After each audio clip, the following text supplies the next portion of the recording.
Hello everyone, Borderland here. Bone Daddy. And today we're talking about everything I watch in December. Dream Scenario, the new Nicolas Cage film from director Christopher Borgli?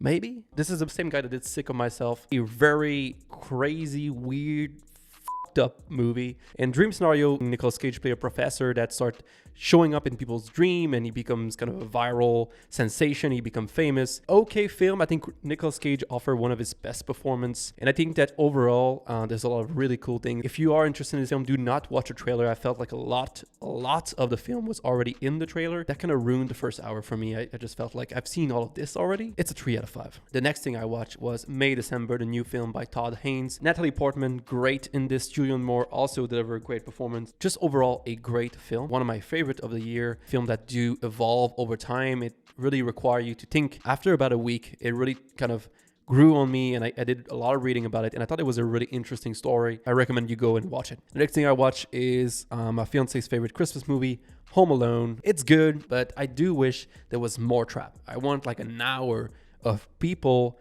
getting in the face. It's probably a 3 out of 5. The next one I watch is The Nightmare Before Christmas. Nice work, Bone Daddy. This is another kind of great Christmas movie. Is it a Christmas movie? I don't know.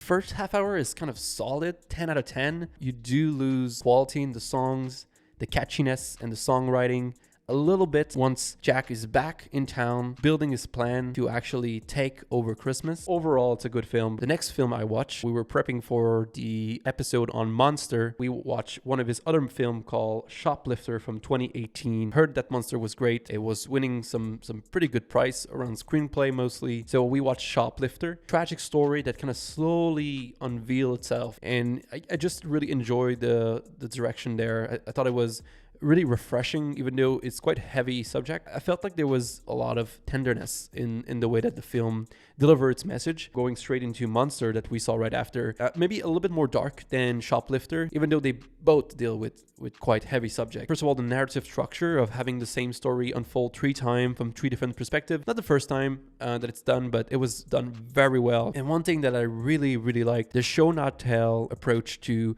resetting that timeline. The director used a building on fire in a kind of long sequence of fire trucks going to that building as a reset button, kind of the story rewinding and restarting from a different perspective. That was enough to understand, okay, now we are back in time and we're going to go through this again. It unfolded in such a touching, complex, heartbreaking way. One of my favorite films of the year, and not enough people are talking about it. It's a 4.5 out of 5.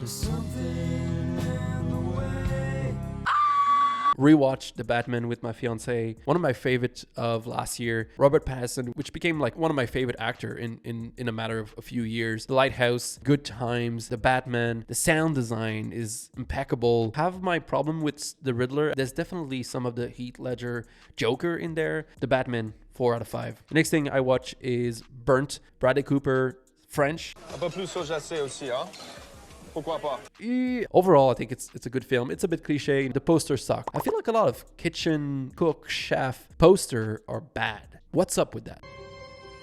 The cross, arm in front of the kitchen. Why? Bad poster, good film. Check it out. The next thing I watch is the Lego Movie. This fucking rocks. My fiance never seen it before, so I was like, we need to see this. Like, the animation is so cool. Love this. I still think it's a solid film. 3.5 out of 5. The next thing we saw is Godzilla Minus One. When you talk about a blockbuster that do things right, make you care about the character, develop the character, Godzilla comes in, and it's not just about the destruction. This is what I want. 4 out of 5. Solid film, one of the best of the year. The next thing I watch is Persona. Kind of a big inspiration for May, December. Sometimes old movie don't age well. This is one of those that age pretty well. Visually, it still holds up. Some of the thing I don't like, it's kind of the film school abstract where there's just flash of images, and I read into it. I understand what it's for. I just don't like it. It feels very film school to me. Everything else, I think, is great. It's not one of the best movie of all time for me, but it's a solid film, and I'll give it a 3.5 out of 5. The next movie I watch is a bunch of Yorgos Lanthimos film because we were prepping for the porting episode. We watched for the first time The Favorite. Holy fucking shit. That is now my favorite Yorgos Lanthimos film. Love Emma Stone in there. Love the story, love the visual, the opulence. It's just such a beautiful film. I liked that it's a bit more down to earth. I don't mind the craziness of the lobster, killing of a sacred deer, and porting as well. I need it on 4K. Please, someone, do something about that. It's a 4 out of 5. I could see that going up to 4.5 in the future. I just need a few more rewatch. The next thing we watch is The Killing of a Sacred Deer, another first watch. Love Barry Keoghan in this. Love Colin Farrell in this. Nicole Kidman, one of my favies. Another great film from Yorgos Lanthimos. Probably my third favorite at this point. I love that I had to go in and be like, what the does any of this mean? He hasn't missed for me yet. The next thing I watch is fucking hell, Bradley Cooper, man. Maestro. What the hell happened there? This guy wants to win a freaking Oscar. I get it, and most likely he's gonna win. I can't believe how hard it's trying to win an Oscar. It just feels like Bradley Cooper saw La La Land in 2017 win every freaking Oscar and was like, oh, that's what I need to do. I'm just gonna do that. I don't understand how he looks so bad dancing. Here we have Bradley Cooper looking like a fool. Also, the last 5 minutes are a mess. You build up all this emotion with Carey Mulligan delivering one of the best performances of the year, and you waste that. The nightclub scene is terrible. What the man? Just give him an Oscar at this point. If he wins, at least I know I won't have to look at another film like this again. And the next thing I watch is Porting, Yorgos Lanthimos. Finally, we watched it for the last episode of Burn After Watching podcast. Go check it out if you haven't seen it. Visually, it's freaking amazing. The music, the performance, Emma Stone, incredible. Willem Dafoe is incredible. Mark Ruffalo, an amazing job as well. Everything came together very, very well. Probably right below the favorite in terms of Yorgos Lanthimos. One of the things I didn't like about Porting is the Paris section of the film gets a bit long there. I do think that the overall theme is important, and I liked that he addressed it, but overall, I think it's great, and I would give it a 4 out of 5. The next thing I watch is First Reformed. Been wanting to watch this for so freaking long. This just felt like my type of film. Characters that are isolated and kind of going through their emotion and guilt, and I just felt like this was such an interesting film. The shots and the DP is super simple. Like, don't think about the movie, don't think about the camera, don't think about the music, because also almost no music. Listen to the character and get to know them. The magical mystery tour scene is definitely odd. To me, it's definitely something that I could have done without, but I don't mind it as well. 4 out of 5. I think it's a great film. I wish I've seen this earlier. The next thing I watch is The Iron Claw. Zac Efron is in there, delivering his best performance yet. I feel like we are getting into his Robert Pattinson era. I really want to see him do more stuff like this. You can tell that he really spent a lot of time figuring out his character and also getting ready physically for the character. Pretty good story. I know it's a true story as well. I didn't know anything about this family before. So what I didn't like as much is that